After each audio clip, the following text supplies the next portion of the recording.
Welcome, everyone, to another edition of SCRC's Let's Talk Caregiving. I'm your host, Roberto Velasquez, President and CEO of Southern Caregiver Resource Center, and I'm here as always with my co-host, Marta Rañón, our Executive Vice President. Hey, Roberto. Hi, Marta. Today's special guests are Pauline Lee. She's a MSW and family consultant from Orange County Caregiver Resource Center, and she's been there for quite some time, over 20 years, providing services, family consultation services to families in that region. And she's also a longtime mental health advocate in the Vietnamese community. And Paulina, you're also a family caregiver, is that correct? Yes, that's true. I have been caregiving, help my dad take care of my mom for the past 4 years since she was diagnosed with dementia. Thank you for sharing. And we also have our very own from San Diego, Marianne Delatorre, who's a community outreach specialist for Southern Caregiver Resource Center. And she's also an advocate for families, helping connect families with our programs and services, and also happens to be a family caregiver. Welcome, both of you. Thank you. Thank you. Thank you. Well, we're thrilled to have you join us because we really want to talk, of course, about family caregiving, but we wanted to look at it from the Asian Pacific Islander perspective. Some of the challenges related to culture and linguistical barriers, family expectations, some of the community resources or lack of community resources. And this is really important to the Caregiver Resource Centers. Southern Caregiver Resource Center is one of the 11 Caregiver Resource Centers in the state of California. Orange County, where Paulina is from, is another one of the Caregiver Resource Centers. And one of the goals for the Caregiver Resource Centers is to serve the most vulnerable and hard to reach populations. Often these are families from very diverse backgrounds. And it's important for us to provide our services to families of diverse backgrounds, especially because of all the health disparities and sometimes barriers that exist when working with other communities. And if there's one thing that the COVID-19 pandemic has exposed is how broken our healthcare system is, especially among ethnic minority populations. So I'm really glad that you're all here as we talk about caregiving from a different perspective, a different lens. Marta? Yes, actually, I'm so glad that we do have Pauline and Marianne here because I've been talking to a lot of caregivers throughout my time at CRC. Some of the conversations that I've had specifically with members of the Asian Pacific Islander community and caregivers has been this added level of responsibility that they feel they have as members of their families, and of course the expectations as family caregivers. Now, having been a caregiver myself, I know that there were some expectations placed on me, but in learning that, for example, in the Filipino community, the firstborn has that automatic responsibility to be the family caregiver. And nowadays, that could be a young working individual having to balance this responsibility. That could be a lot. And that's why, Marianne, if you can talk a little bit about that experience that you have, because I know you're a caregiver and you are a member of the Filipino community and caring for your parents. If you can talk to us a little bit more about that experience, that would be great. Yes, thanks so much, Martha and Roberto, for having me on today. So yes, the firstborn is typically expected to care for the parents and really the whole family. For me, I'm actually the only child and I'm also a daughter. So typically in Filipino families, the daughter, it falls on the daughter. So I have, I do have the honor and privilege of caring for my parents who are in their 60s to 70s. And actually, like many Filipino families here in San Diego County, we are a military family. And so that makes me a military family caregiver as well. And actually, my journey as a caregiver starts at the age of 11 when my mom came back from Iraq and she was diagnosed with PTSD. So as a result, the caregiving responsibilities fell upon my father and I. And for me, it was, medications, learning about the conditions more, in addition to, driving my parents or my mom to our appointments. And not always do we really recognize ourselves the term caregivers, especially at a young age when you're working. But we are caregivers. In general, family members are a huge role in caring for each other in the Filipino culture. We are a very collectivist culture with all of the family-oriented values, and we hold that to ourselves very pridefully. And so many of us are actually caregivers. Many children are caregivers themselves because we believe in caring for our parents who are aging.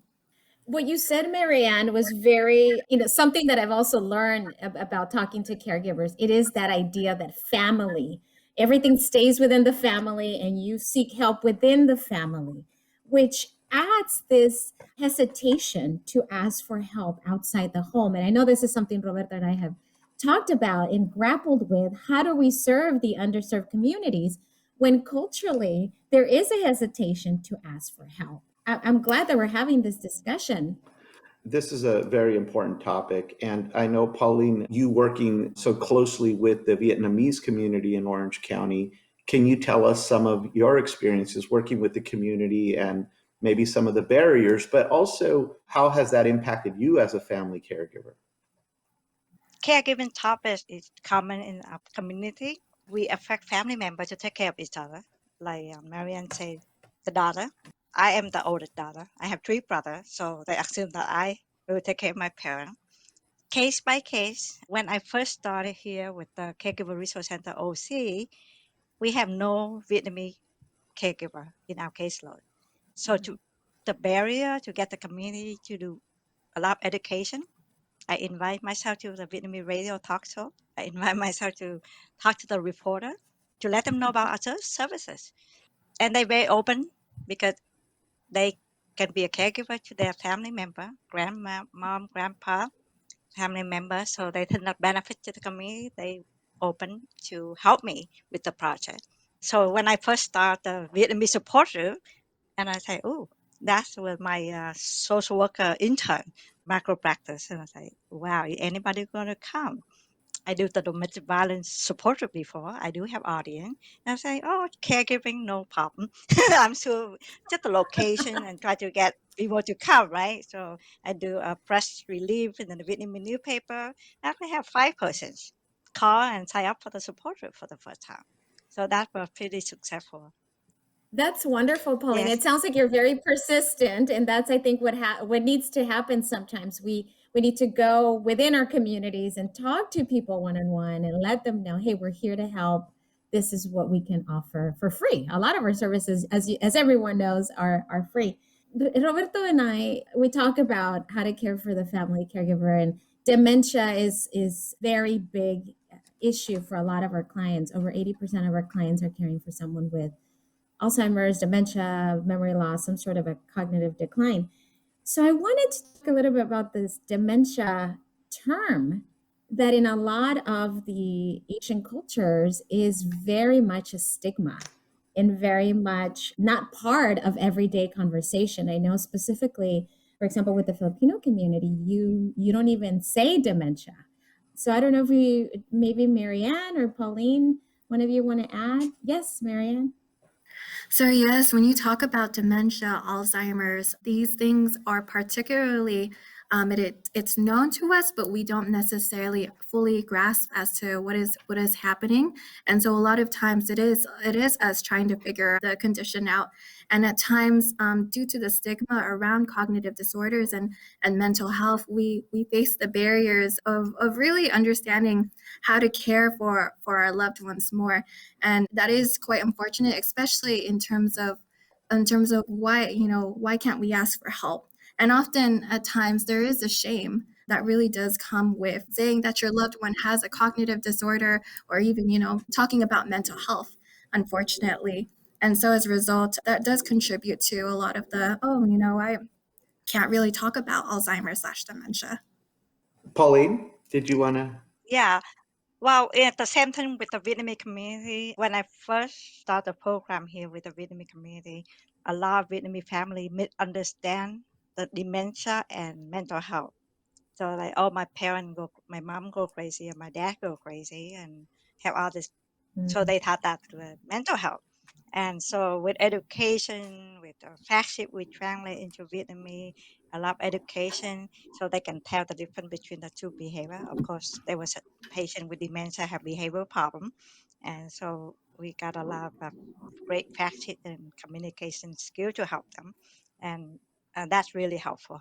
That's wonderful, Pauline. Martha and I at San Diego State, we taught Gerald 360, which was diversity and aging. And one of the common themes across the board was, of course, the different levels of diversity and how it impacts aging and your acceptance of programs and services when people from different backgrounds, but not only from different backgrounds, but when they actually immigrated to the United States. That's a major factor. People who are born here are more likely to utilize services versus people who are first generation in the country. But the one thing that was also a theme, and it's very important for people in the communities to know, and I think in Orange County, it's exactly what you're doing, Pauline, is not one size fits all. In other words, you can't just take a program and say, I'm just going to do it in a different language and that's it, and everybody will come. You actually have to tailor it. You have to adapt it for the right culture, for that particular culture. And I know we've done that here in San Diego with our REACH program, which is our Resources for Enhancing Alzheimer's Caregiver Health. And with that program, we tailored it to meet the Mexican American community in San Diego County. And specifically, it started in the South Bay region, where the majority of the population is the largest population in the county, in the South Bay region of the county. But now we've expanded it and it's countywide and it's available to everybody. And we've made adaptations to that as well. Take it from the Latino community now out to the general population. And so it is important when you talk about programming and services, it's not only the language, but it's also adaptation of programs. Martha? So, knowing a little bit about Pauline and a little bit about Marianne, I know you both are very passionate about connecting the community to these types of services to fill the void and to really address the needs. I am very glad that you are doing that because there's so many family caregivers that need this help and might not otherwise know that these kind of services exist. I wanted to touch a little bit on that hesitation that we kind of mentioned earlier, right? I know that when I was a family caregiver, even though I could go online and pick up a phone and get a brochure and figure out where to go for help, there was still a lot of hesitancy from family members to go outside the family, to seek services, to even talk to someone about how stressed I was feeling because my aunt didn't understand that it was time to eat and she didn't want to eat.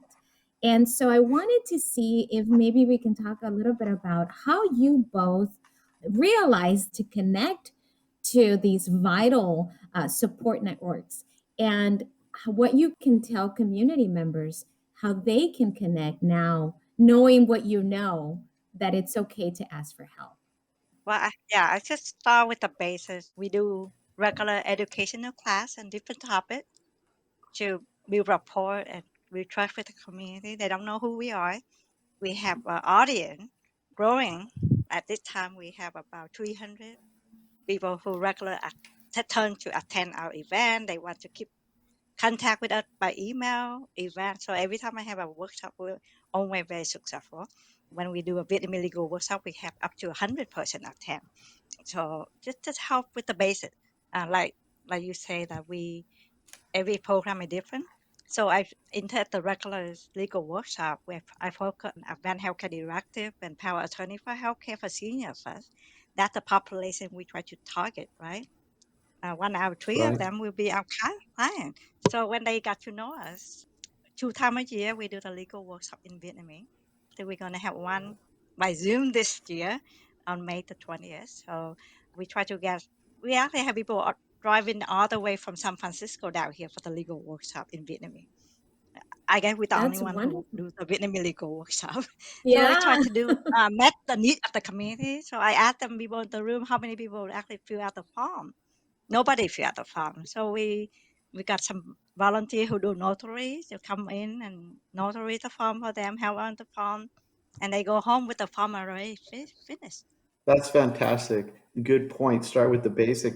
Marianne, when you realized you were a caregiver, I mean, how quickly did you access services, or was there hesitation? There was hesitation because in Filipino culture, caregiver is an occupation for us. And then it isn't, until it means coming to the term as to what it really means. It's just simply really caring for, a loved one where you realize, oh, I'm a caregiver. And for me, I realized, as a child, I'm a second generation Filipino American. I'm able to view mental health in a more accessible manner. And so it wasn't until I realized I was a caregiver, and actually in this role is when I realized I was a caregiver for my parents, that, I was able to take the privilege of these roles. And as a result, it's made me a better daughter. And for many family members, who are Filipino, that is something to keep in mind, that we always put our family members first, and that, services are only going to make us better. And that's what I usually tell a lot of Filipinos when I come across them and they talk about their struggles. So that's what I would say. Thank you, Marianne. When I actually was a family caregiver as well, and it was a little bit different because it wasn't dementia, it was when my mom had cancer, and it was a lot shorter. However, even having worked at Southern Caregiver Resource Center when this was happening, it was not always the easiest to get everybody to buy in with the services. So it's really important for us to continue to be advocates, to continue to share our programs, connect with families, and make sure that they feel welcome and that we can provide them with that support. Well, that's all the time we have left for this edition of Let's Talk Caregiving. To hear more of our podcast, follow us on your favorite podcasting platform. We're now on Spotify, Amazon Music, Audible, Google Podcasts, Apple Podcasts, or just visit us on our website at scrc.care. I want to thank Martha for co-hosting another important discussion, and our guests, Pauline and Marianne, and of course, all of our listeners tuning in. If you're providing support to a loved one, you don't have to do this alone. Asking for help is not a sign of weakness, it's a sign of strength. To connect to our programs and services currently available through secure virtual platforms, visit our website at scrc.care or call us at 1-800-827-1008. If you're residing outside of San Diego and Imperial Counties, visit our caregivercalifornia.org website, and you can get connected wherever you live in the state of California. As a nonprofit 501c3, SCRC relies on the generous donations of individuals and businesses in our community. To support our efforts and make a tax-deductible donation, please go to scrc.care and click on the Donate tab. And remember, SCRC is here for you, Caring for those who care for others. Thank you.